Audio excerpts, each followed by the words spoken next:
Merci de votre attention, madame, monsieur. L'actualité ce soir, lancement des activités du H-Chrome ce jeudi. Le Haut Commissariat à la réconciliation et le renforcement de l'unité nationale va désormais travailler à la mise en œuvre des recommandations de la CVJR. Activité lancée ce matin par le Premier ministre Arkel Siliagoudji au mesure présidentielle 2015. La Hache demande l'égal accès des candidats aux médias officiels pour une élection apaisée. La haute autorité de l'audiovisuel de la communication a rencontré la CPP ce matin, responsable journaliste de médias d'État. Enfin, la tournée de ski, la délégation à l'organisation du secteur informel de ce jeudi sur le marché de Lucafon aux femmes commerçantes, mais aussi demande la formalisation des activités.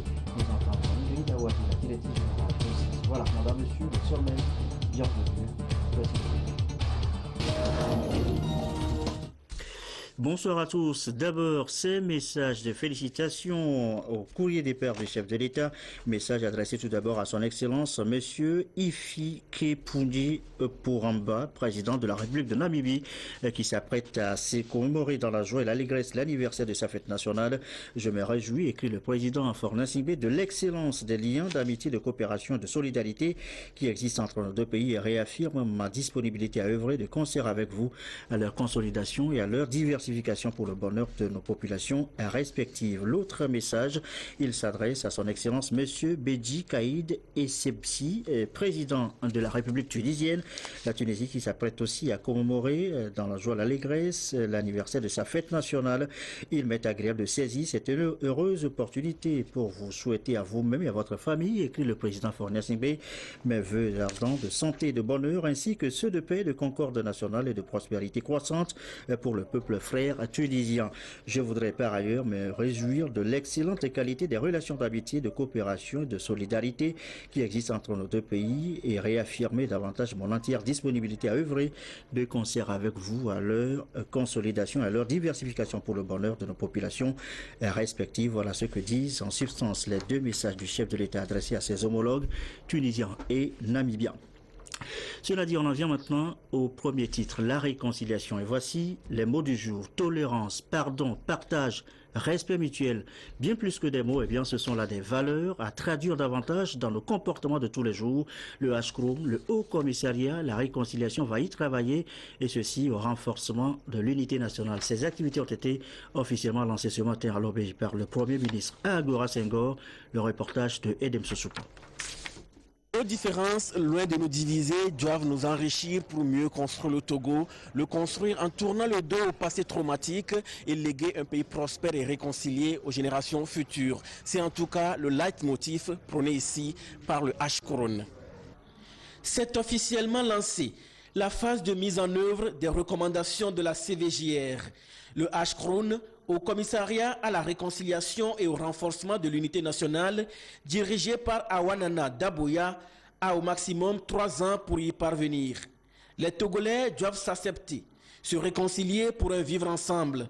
C'est le souci du chef de l'État, Faure Gnassingbe, qui a confié cette noble mission à 3 personnalités. Ces dernières doivent proposer des mesures d'ordre législatif, réglementaire ou institutionnel sur l'impunité, les garanties de non-répétition et la réparation.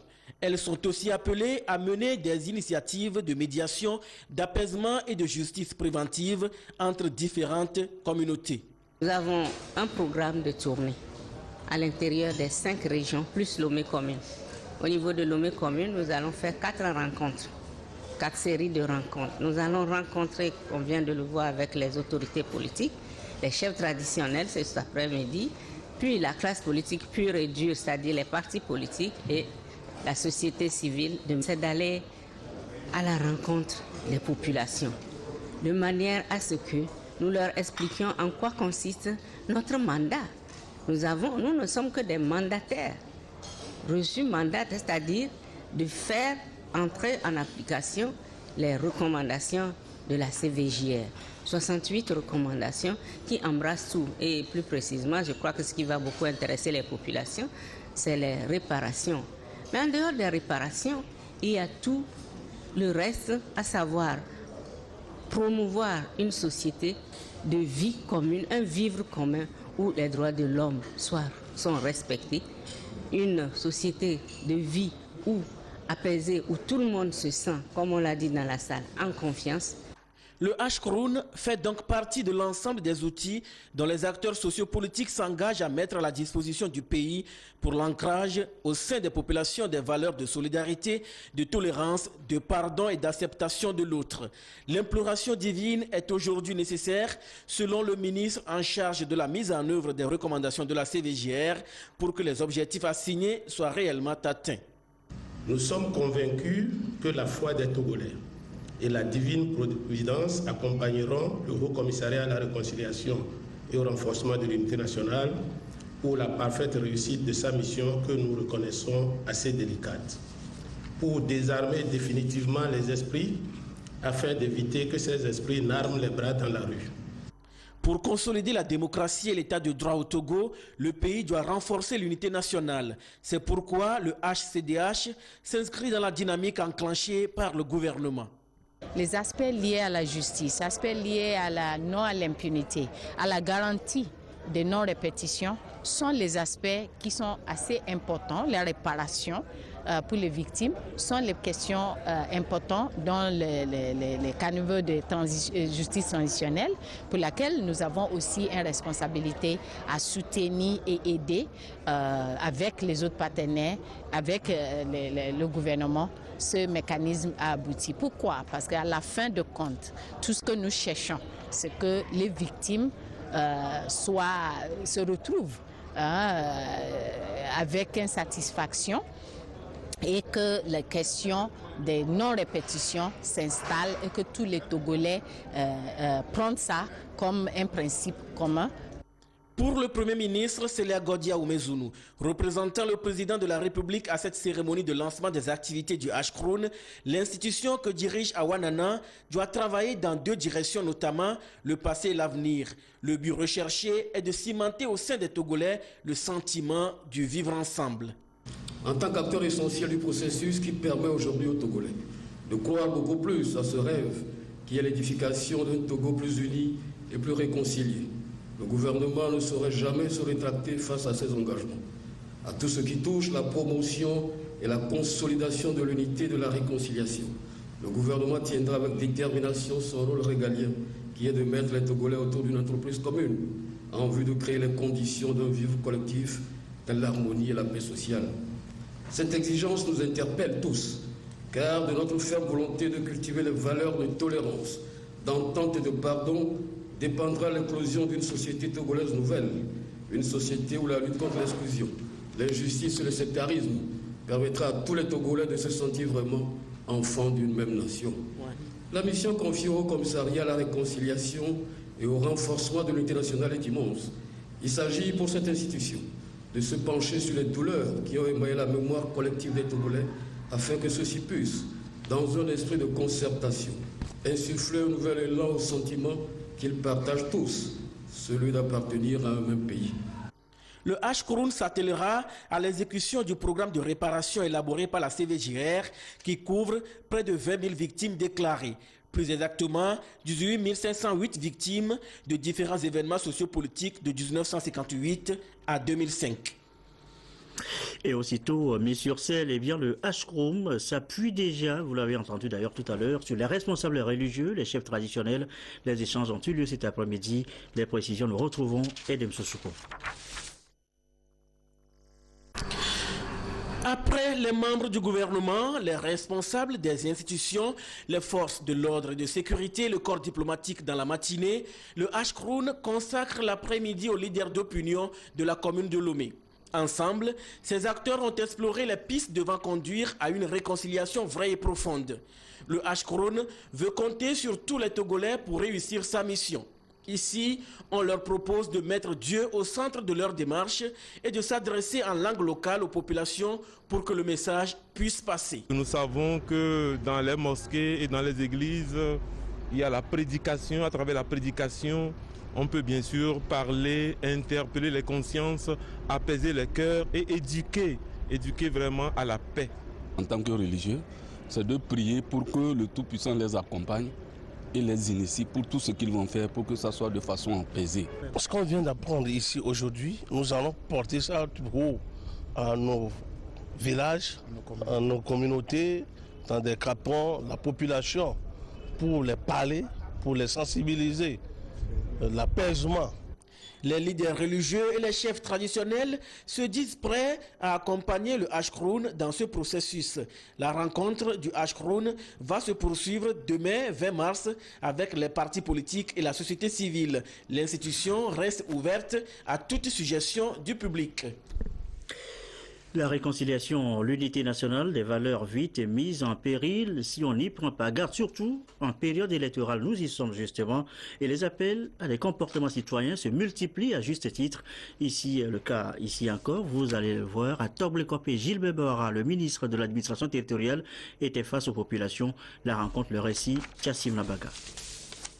Face entre le ministre Bawara et la population de Toblekopé est une démarche citoyenne entreprise par le premier responsable de l'administration territoriale d'échanger librement avec les électeurs sur les questions liées à la présidentielle du 15 avril prochain.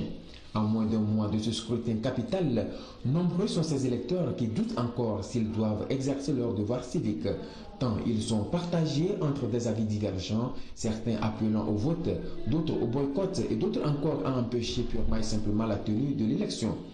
Il s'agit de comportements qui sont de nature à démotiver et à démobiliser l'électorat, mais également à mettre en péril des acquis démocratiques en ce qui concerne la liberté et le droit de vote. Voilà pourquoi le ministre a tenu à expliquer l'importance d'une élection et du droit de vote. Si l'élection n'avait pas existé, il aurait fallu l'inventer. Parce que les acteurs politiques sont au moins obligés d'aller vers les populations. Voilà une importance de l'élection. Deuxièmement, pourquoi aller voter? Mais c'est un droit et une liberté fondamentale que nous avons arraché de haute lutte, que les Togolais ont arraché, parfois au prix de sacrifices. Est-ce que nous allons honorer la mémoire de ceux qui sont tombés dans la quête de la démocratie en négligeant d'exercer les libertés que nous avons acquises? Non. Et donc, j'ai voulu dire à mes interlocuteurs, il s'agit d'aller à la rencontre des populations et de leur dire, allez voter, c'est exercer une liberté. Aller voter, c'est participer à la gestion du pays. Le pays, le Togo demain, sera ce que les citoyens auront décidé. Les enjeux spécifiques du scrutin présidentiel du 15 avril ont également meublé les discussions. Pour le ministre, il s'agit de faire aussi bien ou mieux que les dernières élections de 2007, 2010 et 2013, reconnues apaisées, sans violence et transparentes. Depuis 2007, nous avons enclenché un cycle vertueux d'élections apaisées et sans violence, d'élections considérées comme transparentes et crédibles par les Togolais et par la communauté internationale. Nous ne devons pas faire moins bien qu'en 2007, qu'en 2010 et en 2013. Nous devons faire au moins aussi bien que lors de ces 3 dernières élections, sinon mieux. C'est pourquoi le gouvernement accompagne la CENI, mène des activités de sensibilisation et d'information des préfets, des chefs cantons, des chefs traditionnels, pour que l'élection se passe dans un climat de sérénité, de sécurité, dans un climat de paix et de liberté totale pour les électeurs. Les échanges ont été francs, directs, conviviaux et ont permis aux populations d'exprimer leur appréhension et les questions qui leur tenaient à cœur. La démarche du ministre nous a plu parce qu'il y a eu un dialogue entre nous. Donc le ministre nous a parlé de comment nous allons faire pour faire des élections paisibles.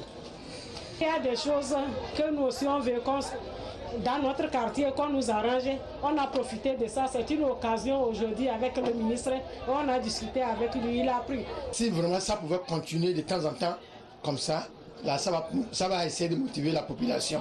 Cette rencontre est la première d'une série que le ministre de l'administration territoriale va entreprendre dans les cantons et les grandes agglomérations de la ville de Lomé et de ses environs. Ah ben, où il était également, le ministre Gilbert Bahara a proposé aux habitants là-bas un pacte de sursaut patriotique et citoyen contre les violences, Roots à Toroun, Tchassimla Baga. Pour le compte rendu, je crois que nous reviendrons sur le sujet dans le courant de cette édition. Même message de comportement citoyen pour une présidentielle apaisée à Tchévier, même messager, le ministre Bawara. Face à lui, cette fois-ci, les chefs traditionnels, ces derniers, sachez-le, viennent de boucler une formation sur le processus électoral. Gérald Agoudou, Rachel Aokou. La tournée de sensibilisation sur le processus électoral entamée par le ministre de l'administration territoriale, de la décentralisation et des collectivités locales à Lomé s'est poursuivie dans le ZIO par des échanges avec les préfets, présidents de délégations spéciales et chefs de canton. Tous sont appelés à faire preuve de neutralité et d'impartialité pour garantir un climat de paix et de stabilité dans le pays avant, pendant et après le scrutin du 15 avril prochain. Depuis la semaine dernière, le gouvernement, en coopération avec le programme des Nations Unies pour le développement, a lancé une série de formations et d'échanges avec les préfets, les présidents de délégations spéciales des préfectures et des communes concernant la nécessité d'œuvrer pour une élection apaisée, sans violence, une élection équitable et libre sur toute l'étendue du territoire.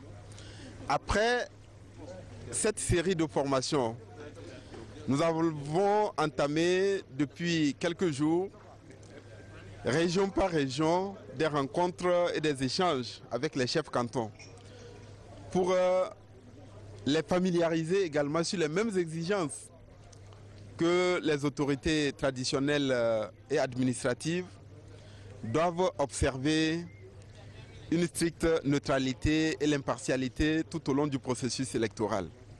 Attirer leur attention sur les enjeux de l'élection présidentielle. La nécessité de faire en sorte que l'élection présidentielle consacre une avancée dans la dynamique d'apaisement de la vie politique, dans le processus de réconciliation nationale et surtout faire en sorte qu'au lendemain de l'élection, notre pays continue à jouir du climat de paix et de stabilité qui est indispensable pour nous consacrer au développement économique et social. Parce que c'est la finalité, assurer le bien-être et de meilleures conditions de vie à la population. Et nous ne pouvons pas le faire si l'élection débouche sur des violences, des contestations ou un climat délétère. Voilà pourquoi les chefs cantons, qui sont des maillons essentiels de l'État et de l'administration sur le terrain, ont un rôle de premier plan à jouer. Ils doivent agir d'une manière telle que les acteurs politiques, les candidats et les citoyens de manière générale soient libres de mener leurs activités, que les exigences d'équité dans le processus électoral soient respectées. Débutée le 10 mars dernier, cette formation se poursuit jusqu'au 25 mars sur toute l'étendue du territoire national en vue de la consolidation de la démocratie, de l'état de droit et de la cohésion sociale sur l'ensemble du pays. Autre séance de formation évoquée ce soir, celle des journalistes et responsables des médias officiels. Nous l'annoncions également en titre tout à l'heure. Une séance sur un égal accès des candidats aux médias officiels pour une présidentielle apaisée. La haute autorité de l'audiovisuel et de la communication, la HAC, demande une couverture juste et équitable. Des tests définissent d'ailleurs les contours, les précisions. Florence Kouassé, Clarisse Aticlé.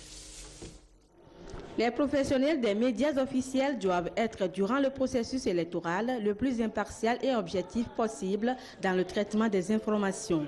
L'accès équitable à l'occupation de l'espace médiatique par les candidats doit être aussi de mise. Autant de dispositions énoncées dans l'arrêté numéro 005/AC/2015/P du 26 février 2015 et que les journalistes des médias publics s'approprient ici dans le but d'assurer un équilibre et une équité dans la couverture de la présidentielle. Investi des missions d'intérêt général et en votre qualité de professionnel des médias, vous formez en quelque sorte un pont entre les politiques et les citoyens. Et sur ce point, vous devez cultiver les valeurs cardinales telles que la probité, l'objectivité, l'impartialité, le sens de l'intérêt général sans parti pris, ni politique, ethnique, confessionnel, et sans toute autre forme de discrimination. Seule cette attitude de distanciation peut vous permettre de contenir les dérapages sur nos antennes, de gérer les excentricités idéologiques et dogmatiques, de contrer toute forme de comportement susceptible de menacer l'harmonie sociale et la réussite du processus électoral. Cet arrêté de la HAC fixe en effet les conditions de production, de programmation, de diffusion des émissions et de publication des informations relatives à la campagne électorale. Dans les articles comme dans les reportages diffusés, les médias officiels sont tenus d'éviter toute propagande et de veiller au respect de l'égalité dans le temps de parole ou d'antenne. À travers vos productions ou publications, vous devrez œuvrer en faveur de la cohésion sociale, de la préservation du climat de paix et de concorde nationale, en dépit des divergences et de la diversité des courants de pensée et d'opinion des uns et des autres. L'analyse de cet arrêté, une des pierres angulaires du dispositif réglementaire de la HAC, en cette période électorale, ainsi que les autres modules d'expérience pratique au programme de cette rencontre d'échange et de partage vous donneront, j'en suis persuadé, les outils nécessaires à la réalisation d'un travail de qualité au profit des candidats et du peuple togolais tout entier. Il sera bientôt procédé au tirage au sort en séance publique des dates et de l'ordre de diffusion ou de publication des interventions des candidats sur ces médias officiels. Et les responsables de ces organes sont appelés à assurer en toute responsabilité l'effectivité de ces dispositions de la HAC pour contribuer à un scrutin apaisé. Et notez dans la foulée que l'agenda 2015 de la presse togolaise vient d'être lancé. À l'occasion, une préoccupation majeure a été soulevée, la protection et la sécurité des journalistes en période électorale. Préoccupation évoquée devant le ministre Yark. Le compte-rendu des échanges d'Isidore Koubatine. Ils sont en plein exercice de leur fonction, ces journalistes. Un travail qu'ils essaient de faire de façon professionnelle, respectant les règles d'éthique et de déontologie. Cette noble mission a été réitérée ici par l'Union des journalistes indépendants du Togo en procédant officiellement au lancement de l'agenda de presse 2015. Pour cette année, les réflexions tournent autour du thème médias et conventions collectives. Et dans notre métier, le journaliste qui va sur le terrain, qui travaille, mais ne vit pas de son travail, ne vit pas de son métier. Et donc, nous sommes tous interpellés. Et tout dernièrement, et aux États généraux, la question a été évoquée, la question de la convention collective, surtout dans les médias privés. Une fois encore, le thème est retenu pour attirer l'attention et des patrons et des décideurs pour qu'on aille à cette convention collective pour le bien-être du journaliste. L'acte 2 de cette cérémonie a pris en compte la présidentielle du 15 avril prochain, la mission qui incombe aux journalistes dans l'aboutissement heureux du processus. Unanimement, tous se sont engagés ici à jouer pleinement leur partition en associant le ministre de la Sécurité à l'épineuse question de leur protection sur le terrain. Je tiens à vous rassurer que les forces de sécurité, dans le cadre de la FOSEP 2015, ont reçu des instructions pour garantir la sécurité de tous les acteurs durant la période électorale, y compris des journalistes. Elles sont également formées et instruites pour mener l'ensemble de leurs missions en toute neutralité, avec professionnalisme et dans le respect de tous. Vous devez nous faire confiance. La confiance, il le faut entre tous les acteurs impliqués dans le processus, le socle d'une convergence d'action, d'une solidarité pour une victoire collective au soir du 15 avril, celle de tous les Togolais unis et soudés autour des idéaux de paix. La dossier maintenant, et c'est notre troisième titre ce soir. La délégation à l'organisation du secteur informel était sur le marché de Noukafou ce jeudi. Aux commerçantes, Mme Ingrid Awadé, vous allez l'entendre, a réitéré le message ailleurs déjà délivré aux femmes. Formalisez vos activités. Noukafou marque la fin de la tournée dans Lomé commune. Robert Pontagoué, Christine Pété-Kialoulé. La délégation à l'organisation du secteur informel s'engage résolument à réorganiser le secteur informel. La tournée entreprise par la DOCI sous l'impulsion du chef de l'État dans les différents marchés de Lomé est destinée à permettre aux commerçantes de s'approprier toutes les initiatives prises et mises en œuvre par le président de la République pour améliorer leurs activités et partant leurs conditions de vie. Noukafou est le point de chute de la tournée dans les marchés de Lomé commune. Accompagné de ses partenaires, le ministère de l'Agriculture, la CAMEG, l'INAM, l'ONAF, le service des passeports, la direction de la documentation et la Caisse nationale de sécurité sociale, la directrice générale de la DOCI a livré le même message à ces femmes, tout comme dans les autres marchés. Les acteurs du secteur peuvent prospérer encore plus dans leurs activités s'ils s'organisent pour sortir de l'informel. Les moyens mis en place pour leur plein épanouissement leur ont été présentés. L'ambition de la DOCI est de rendre le secteur fort et compétitif. Elle veut aussi assurer le bien-être des acteurs à travers l'accès aux multiples programmes mis en place par le chef de l'État pour lutter contre la pauvreté. Voyons qu'ils sont venus pour nous aider pour notre épanouissement sur le plan commercial et pour l'amélioration de nos conditions de vie. On nous a ouvert les yeux et nous savons que c'est un nouveau jour qui commence.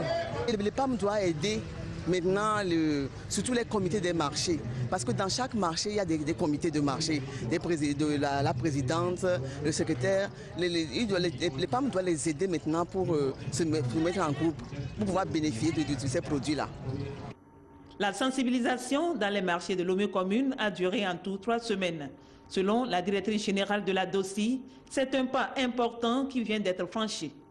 Du 2 au 19 mars, nous avons entamé une tournée sur les marchés de Lomé en collaboration avec le ministère du Commerce et les PAM et d'autres partenaires pour sensibiliser, informer et parler aux femmes sur instruction du chef de l'État pour tout ce qui concerne les politiques du gouvernement en direction de ces couches.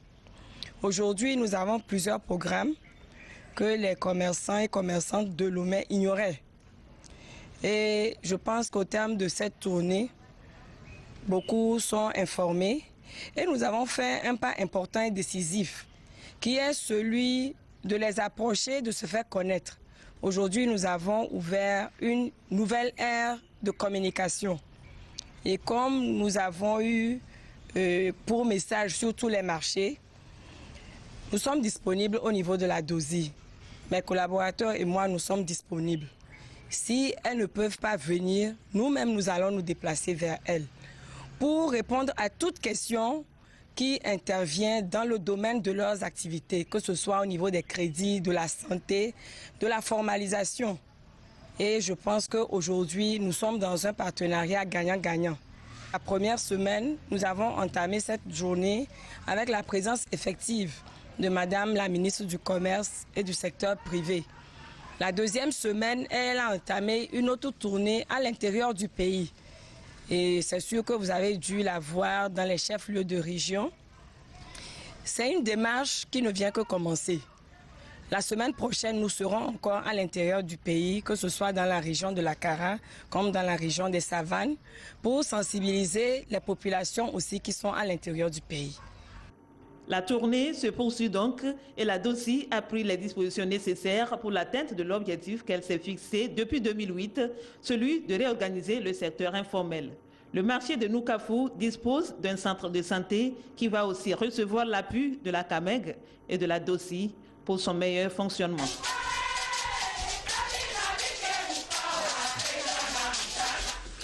Il est 20h29, ce journal va déborder un tout petit peu. Autre sujet de l'actualité ce soir, le deuxième forum de l'eau, eau et assainissement pour tous à l'horizon 2030. Eh bien, c'est précisément là le thème de référence de cette rencontre préparatoire du Forum mondial de l'eau en avril prochain. Les précisions de Dekoussao, Charlotte Moussime. L'eau, cette denrée rare et indispensable au cœur de la présente rencontre. Ce deuxième forum national de l'eau, voulu par le Conseil mondial de l'eau, offre l'occasion aux décideurs, à la jeunesse, aux organisations non gouvernementales et associations de réfléchir et de prendre de nouveaux engagements pour mieux faire face aux enjeux liés à la disponibilité de l'eau et à sa gestion. Et le thème est édifiant, eau et assainissement pour tous à l'horizon 2030. On s'est retrouvés pour réfléchir encore ensemble sur les défis, les problèmes et les solutions proposées afin d'aller tenir un langage pour soutenir toute la communauté mondiale en ce qui concerne les questions liées à l'eau et à l'assainissement. Nous devons travailler de telle sorte qu'à l'horizon 2030, que tout Togolais, toute Togolaise, où qu'il se trouve, doit avoir de l'eau potable, doit avoir accès à l'eau potable. Le Togo a enregistré des résultats positifs salués ici par les partenaires techniques et financiers, ce qui d'ailleurs les motive à poursuivre leur accompagnement afin de relever les défis qui s'imposent. Aujourd'hui, en termes d'approvisionnement en eau potable, nous sommes autour de 44% comme taux de desserte. Et vous comprenez que nous n'avons pas encore fait 50% en termes de taux de desserte. Il y a deux taux, le taux lié à la consommation de l'eau potable et le taux lié à l'accès des ouvrages d'eau potable suivant la politique que nous-mêmes nous avons mise en place. La jeunesse, à travers le PNJE, Parlement national de la jeunesse pour l'eau, mis en place en décembre 2014, s'engage à œuvrer aux côtés du gouvernement pour l'effectivité du droit à l'eau potable partout au Togo. Ce forum national balise la voie au 7e forum mondial de l'eau et de l'assainissement qui se tiendra en avril prochain à Daegu en Corée du Sud. Une visite guidée dans ces stands a permis de s'enquérir des efforts faits par les différentes structures pour faire des questions de l'eau et de l'assainissement une priorité nationale. Jeudi aujourd'hui, et Claude Amand est toujours fidèle à la page des sports de tous les jeudis. Bonsoir Claude. On a beaucoup parlé de femmes ce soir dans cette édition. On continue avec le football féminin qui sera aussi à l'honneur le week-end prochain avec la première étape du tournoi SECAM. Dimanche, au stade municipal de Lomé à partir de 15h, Vaudéa FC et Esperanza vont en découdre pour le compte de la finale de la première phase du tournoi SECAM. Comment les deux équipes se sont-elles préparées pour cette confrontation? La réponse dans ce sujet de Jean, Kofi et Deji. Vaudéa FC et Esperanza, les finalistes du premier trophée SECAM, sont prêts pour la bataille de dimanche. À travers plusieurs séances d'entraînement, les dames ne cessent de se mettre en forme avec un seul objectif, gagner la coupe. Nous ne sommes pas venus pour voir notre adversaire. C'est pas dans la bouche qu'on va dire, mais c'est à la fin des 90 minutes là qui vont se poser ce dimanche là qu'on va voir. Nous allons nous battre et comme nous avons commencé. On va faire de notre mieux, par la grâce de Dieu, nous allons gagner Vaudéa. Dans chaque camp, l'on reste quand même prudent malgré le travail effectué jusqu'ici, car l'adversaire n'est jamais maîtrisé d'avance. Vaudéa FC Esperanza, une affiche prometteuse. Cette affiche est une bonne affiche. Surtout que l'équipe de Vaudéa sur le terrain a une bonne structure, de même que l'équipe de Esperanza. Donc le dimanche, nous attendons un bon spectacle. Et je pense que le public ne sera pas déçu. J'invite le public togolais, le public sportif de Lomé et de son environnement de venir massivement au stade municipal de Lomé pour soutenir les jeunes, les encourager et apprécier leurs prestations. Cette finale qui se dispute ce dimanche au stade municipal de Lomé à partir de 15h marquera la fin de la première étape de ce tournoi féminin de football. Et Claude, depuis hier, on connaît les derniers qualifiés des quarts de finale de la Ligue des Champions, le FC Barcelone et la Juventus de Turin. Effectivement, le FC Barça a écarté Manchester City 1-0 alors que la Juventus est allée arracher sa qualification en Allemagne en battant Dortmund 3-0.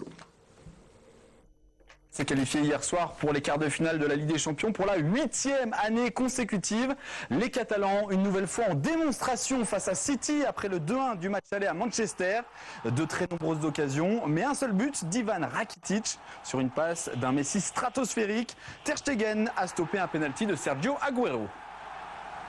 La Juve de retour en quart de finale. Les Turinois ont balayé Dortmund en Allemagne. Succès 3-0 avec un but magnifique de Carlos Tevez dès la 3e minute. Tevez, ensuite passeur pour Alvaro Morata. L'Argentin inscrit même son 6e but européen de la saison en fin de rencontre.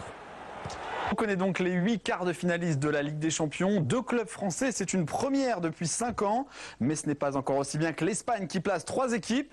Aucun représentant de Première Ligue comme il y a 2 ans. La Juventus, Porto et le Bayern seront eux aussi de la fête. Tirage au sort demain dès 11h55. Oui, Gerson, ainsi prend fin cette page de sport. Samedi, Direct Foot sera rendez-vous. Merci beaucoup, Claude. Merci beaucoup, Claude. On va évoquer la conférence de presse du NET, le nouvel engagement togolais de Jerry Tarman qui était devant la presse cet après-midi. Le NET a évoqué à l'occasion ses préoccupations en rapport avec la présidentielle d'avril 2015. Nous suivons le reportage. À quelques jours du début de la campagne pour la présidentielle du 15 avril, le nouvel engagement togolais, le NET, fait le point de sa tournée dans les 5 régions du Togo et présente quelques inquiétudes qu'il a relevées dans le déroulement du processus électoral. Le NET souhaite prendre une part active dans les différentes structures mises en place pour conduire le processus électoral. On a la CENI de faire diligence et de communiquer avec les partis. Il n'y a que 5 candidats, de communiquer de façon intensive avec les partis pour que tout le monde soit logé à la même enseigne et pour qu'on puisse aller à cette élection de façon égalitaire. Oui. Le NET a également invité le gouvernement et la synergie des travailleurs du Togo à poursuivre les négociations afin de ramener la sérénité dans le milieu des travailleurs. Le parti a également lancé une opération de mobilisation de fonds d'une valeur de 100 millions de francs CFA pour soutenir sa campagne électorale. Et puis la formation des agents technico-commerciaux de l'intermédiaire Service Afrique a connu son épilogue ce lundi dernier, donc à Lomé. Une formation axée sur la prévention et la maîtrise des incendies. Pendant 3 semaines, ils ont eu à échanger donc les acteurs sur les mesures de prévision, d'alerte, d'évacuation en cas d'incendie, de catastrophe. Un reportage de Dodo Arrêt de Lucassi avec Rachel Aoukou. Les agents technico-commerciaux d'intermédiaire Service Afrique se remettent à niveau pour mieux faire face aux défis de l'heure liés à leur secteur. Ayant pour profession de fournir du matériel pour la prévention et la maîtrise des incendies, ces acteurs ont renforcé leurs capacités sur les techniques de vérification de matériel d'extinction d'incendie pour être en mesure de donner des informations fiables aux acheteurs. Ils sont à présent aguerris pour mieux servir leurs clients. On se disait qu'on maîtrisait le travail, mais après cette formation, on nous a surtout appris comment aborder les clients. Généralement, moi, les clients, c'est des responsables, c'est des directeurs de société, comment se comporter devant eux, comment proposer ce que nous avons, comment parler des produits concurrents pour ne pas les dénigrer, comment présenter mes produits. Au cours des 3 semaines d'apprentissage, les stagiaires ont bénéficié d'une formation de qualité basée sur divers axes. Nous avons surtout insisté sur la prévention contre incendie et la prévision, les consignes nécessaires qui permettent d'empêcher la naissance de l'incendie. Et dans le cas où ça naît, nous avons donné aussi les mesures de prévision, puisqu'il n'y a pas de sécurité zéro. Si ça arrive, malgré la prévention, si le feu arrive, qu'il intervienne rapidement. Les partenaires financiers et techniques, à l'instar du Fonds national d'apprentissage, de la formation et du perfectionnement professionnel FNAFPP, ont réaffirmé leur engagement à toujours soutenir les entreprises pour la formation de leurs agents. Le représentant du FNAFPP a aussi invité les stagiaires formés à mettre en pratique le savoir-faire acquis lors de cette formation pour mieux répondre aux aspirations des consommateurs afin de les fidéliser. Ce communiqué, avant de refermer cette édition quelque peu longue, le ministère de la Communication, de la Culture, des Arts et de la Formation civique invite tous les artistes et journalistes du Togo à bien vouloir prendre part à la double cérémonie qu'il organise en collaboration avec la délégation à l'organisation du secteur informel d'OSI sous le haut patronat du chef de l'État, son Excellence Foreso Zimnonia Singbe. Il s'agit du lancement de la mutuelle des artistes et journalistes du Togo et de l'installation officielle du comité de suivi de la mise en œuvre des recommandations des États généraux de la presse. La cérémonie se déroulera ce vendredi 20 mars 2015 à 8h dans la grande salle de l'Agora Senghor. Voilà qui me fait à cette édition. Retenez tout simplement que HCROM, le Haut Commissariat à la réconciliation et au renforcement de l'unité nationale, a commencé officiellement ses activités ce jeudi après la cérémonie de lancement ce matin par le Premier ministre. Le HCROM doit travailler à la tolérance, au pardon, au partage, au respect mutuel des valeurs socles de l'unité nationale. Nos programmes ce soir, la météo avec Léo Sabine Poko dans un instant, 22h30, nos dernières infos. Isidore Koubatine, merci à vous qui nous suivez ce soir à Agoué, Kidigan et partout ailleurs dans le Golfe et sur la télévision togolaise et comme d'habitude toujours fidèlement. Bonne soirée.